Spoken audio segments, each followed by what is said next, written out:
علیکم ورحمۃ اللہ وبرکاتہ۔ مفتی صاحب اللہ پاک آپ کو سلامت رکھے۔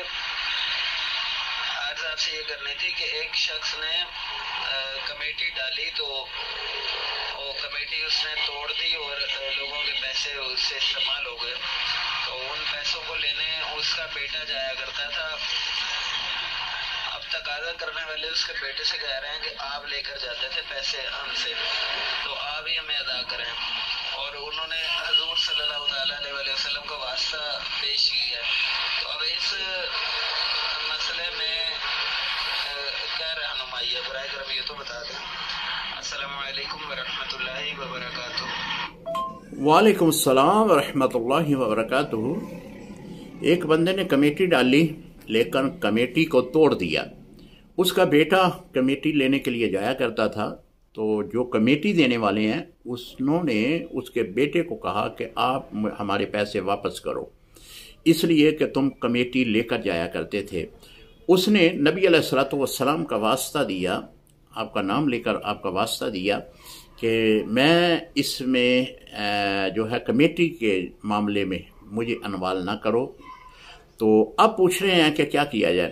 جی اگر اس نے تو یعنی کمیٹی ڈالنے والے نے اپنے بیٹے کو وکیل کے طور پہ پیش کیا ہے صرف کمیٹی اکٹھا کرنے کے لیے، لیکن واقعی وہ ایسا کرتا تھا کہ کمیٹی لے کر اپنے باپ کو دیتا تھا، تو پھر تو یہ کمیٹی دینے والے اس سے مطالبہ نہیں کر سکتے، کیونکہ وہ کمیٹی کا مالک ہی نہیں ہے۔ وہ تو صرف ایک وکیل کے طور پہ جاتا تھا اور کمیٹی لے کر اپنے والد کو دے دیتا تھا۔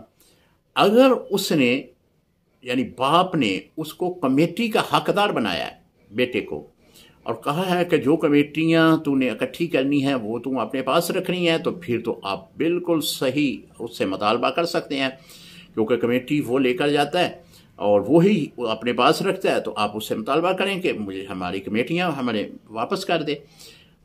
باقی رہی بات کہ حضور علیہ الصلوۃ والسلام کا نام لے کر اس نے واسطہ ڈالا ہے، جی یہ واسطے والی تو بات ہی نہیں بنتی۔ پتہ نہیں لوگ جو ہیں وہ اپنی روزمرہ کے جو معاملات ہیں اس میں اس طرح کی باتیں کیوں لے آتے ہیں؟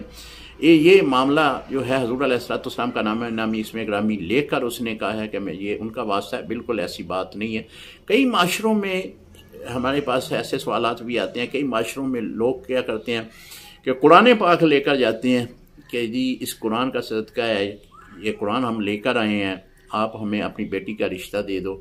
وہ کہتے ہیں قرآن لے کر آئے ہو تو چلو ہم رشتہ دے دیتے ہیں۔ حالانکہ اس طرح کے معاملات میں قرآن پاک کو لے کے جانا یہ بھی کہیں ایسی صورت ہمارے نہ تو علماء کا طریقہ کار رہا ہے نہ شریعت میں کہیں لکھا ہے، یہ بھی کسی معاشرے میں اپنی طرف سے بنایا گیا فعل ہے۔